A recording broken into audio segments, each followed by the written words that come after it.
Break channel 5, break channel 5. CB Shop, how my radio sound on your end? Pretty good.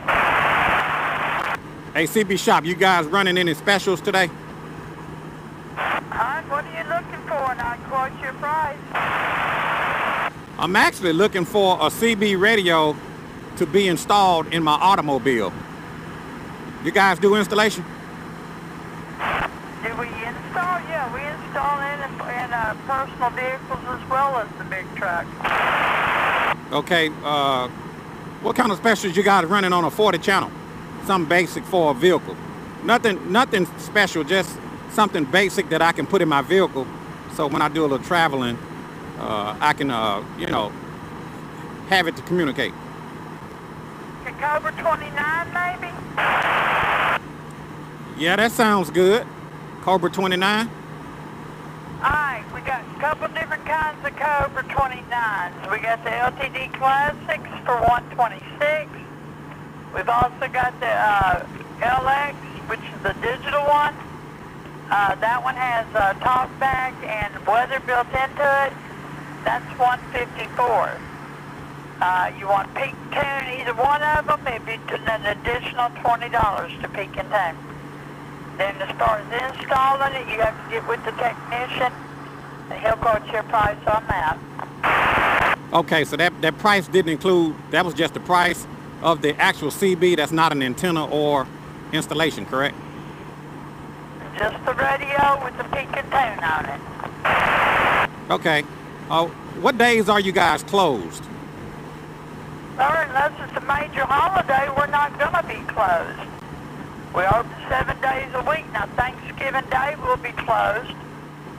But Sundays and Mondays, we are here 10 to 6.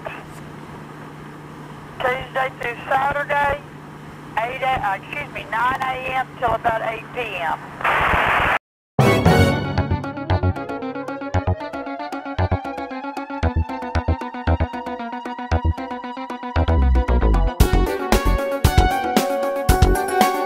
Goldwing Rider, a shadowy flight into the dangerous world of a man who is fearless. A young loner on a crusade to champion the cause in a world of reckless automobiles. These are my motovlogs. What's up, YouTube? This is your boy Chris, out on the Goldwing. And today I'm gonna be out doing a range test on this Honda Goldwing. I recently installed a K&N high performance air filter, and so today I'm gonna do an errand. I'm gonna put in about 300 miles or so, and I want to see what kind of miles per gallon that I get since I install this new K&N air filter on the Goldwing. Now, K&N does advertise that I should get better miles per gallon. So today I'm going to put that theory through the test. And I just want to see what kind of miles per gallon that I get on the Goldwing. I do have my trailer connected to the bike as well. I'm showing about 51 degrees on the air temp. I know the weatherman called for about a high today of about 55 degrees. So today I'm wearing my Centurion one-piece textile suit because you never know about the weather. You always want to prepare for the worst and hope for the best. And it is pre-winter, so even though it's showing 52 degrees, when you deduct the air temperature or the wind chill, when you deduct the wind chill, you're probably sitting around 35 degrees. So it's still cool out here, but it's sunny and bright. It is nice out here today for a ride. It's a spur of the moment ride for me, but I just wanted to see what kind of range that I get on the Goldwing pulling the trailer with the new K&N filter while I run this errand. So I'm feeling pretty good. It's a good day for a ride. Been watching a little television, and I noticed that Motorola has announced the return of the Motorola Razr. You guys remember the Motorola flip phone, the Razr? Well, Motorola says that it's making a comeback. Motorola is relaunching the Motorola Razr flip phone.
You know, I still have my old Motorola Razr flip phone back at home.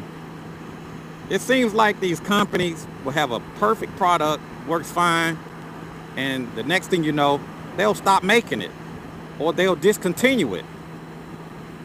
When I bought my Motorola phone at the time, it was like $100 for my Motorola flip phone. That's been a few years ago. Since then, they got a lot of touchscreen phones out. And now, since that Motorola is relaunching the Razr, you know how much they want for the new Razr phone? $1,500. What? Can you guys believe that? Isn't that crazy? They want $1,500 for the new Motorola flip phone. I only paid $100 for my old Motorola flip phone. But you know how some people are, they gotta have it. They want the latest and the newest and the greatest. So they're gonna go out and buy it. They're gonna spend the money. You know, there's only so much they can do with these phones. So these companies hit a glass ceiling and then they have to reinvent themselves. And I believe that comes from trying to make the technology new every year. They have a good product, they try to make it better. They try to make it better. And then they end up making it worse. So, I don't know, man. $1,500 for a Motorola Razr flip phone, and I only paid $100 for my Razr flip phone, my old one. Now, I know that the new Motorola will have some new features, touch screen. You know, I know they made some updates on it. You know, I know they made some improvements on it, but $1,500? Man, it seems like all the companies now would take an old product, discontinue it or stop making it for a while, bring it back, and then they want to charge more money. Case in point, Ford. The Ford Motor Corporation was producing the Ford Ranger. The Ranger was selling for like $20,000 on the last models that they were selling, if my memory served me correct. $20,000 for a brand new Ford Ranger. Now, I've heard that the reason why Ford discontinued the Ford Ranger is because it was hurting their F-150 sales. You know the F-150, the #1 selling truck in America? Well, they said the Ford Ranger was interfering with those sales. So they discontinued the Ford Ranger here in America. Now, overseas, they continued to make the Ford Ranger. But they discontinued the Ford Ranger here in America for a few years. They recently brought the Ford Ranger back. And now, you know what the Ford Ranger is selling for? Over $30,000 for the new Ford Ranger. Isn't that crazy? When they stopped making the Ford Ranger, it was $20,000. Now that they relaunched it, we're talking $31,000, $32,000 for a Ford Ranger. Isn't that crazy? Now, I know with inflation, I know prices are gonna go up. I know nothing stays the same. I understand that. But man, it just seems like these companies has a tendency to stop making a product that's selling real well, discontinue it for a while, bring it back, and then start charging more money for the same product. Man, I don't know, man. I don't get it. I was also hearing that Sena will be releasing their new headset, the Sena 50 series. Connected.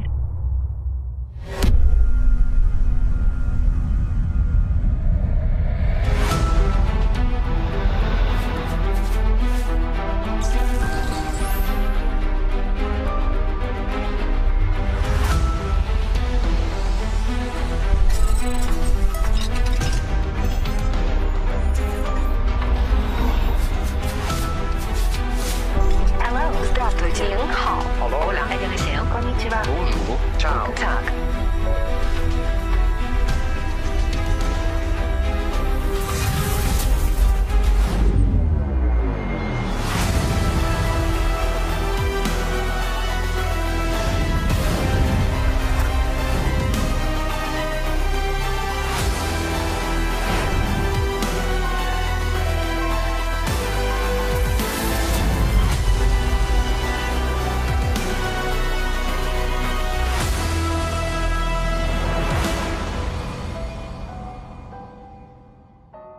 You guys have probably heard about it. I know I've been getting some messages and emails about it. I don't have any information about it at this time. I'm not sure when the release date is going to be. It may be next Christmas. I don't know. It may be later in 2020. Who knows? It may be early late 2019. I don't know, but I do know that Sena is coming out with a 50 series Bluetooth headset. It's supposed to be an improvement over the 30K. So I know technology is always moving. I know nothing stays the same. I know if you don't move with the technology, you will be left behind. But it seems like a lot of these companies have a good thing going with a good product, and they'll stop making it, discontinue it for a while, then they'll bring it back and then charge more money. So, you know, I don't know. That's mind-boggling to me. What do you guys think? Do you guys think that a lot of these companies are doing that, discontinuing a product and bringing it back later to run the numbers up? Or do you think that they discontinued it because the sales went down? So I don't know, man. When you try to invent a new product every year, you can only do so much. You're going to hit that glass ceiling, and you're going to start recycling some of your old ideas, just like with music. You know, you can remember music back in the day, you know, some of the old songs, you know, when music was music. And now, here we are, 2019, and you still hear artists going back sampling music from back in the day. So, I mean, you know, I don't know, man. I guess it's like a hamster wheel. People, you know, they have to reinvent themselves. And so that's why they go back and grab that old stuff and bring it back to the present. But it's just mind-boggling to me that companies will do that. You know, I don't know. It may be because the sales decline. You know, you have a good thing going and then you get rid of it, and then you bring it back later and charge more money for it. So I don't know. What do you guys think? Do you think that's some kind of ploy, or do you think that that's just the way companies strategize to get more money or to help their sales? What do you guys think about that? Feel free to put it down in the comment section below if you want to chime in on this video. So I'm just out here rambling on the Gold Wing. I'm gonna do about 300 miles today. Like I said, I want to do a range test and just kind of see am I gonna get better miles per gallon now that I put in the K&N air filter. We're gonna find out. Well, anyway, I'm gonna go ahead and end this video before my battery dies, and I'm gonna check back with you guys later. I'm gonna try to see if I can meet up with JC today. JC! We'll find out here in a little bit, and I'll check back with you guys later. This is your boy Chris, out on the Gold Wing. Out on the Gold Wing, doing a range test. I'm just trying to see if I'm gonna get better gas mileage than I did with the OEM filter. We're gonna find out today, and I'll keep you guys posted. We'll talk to you later. See you.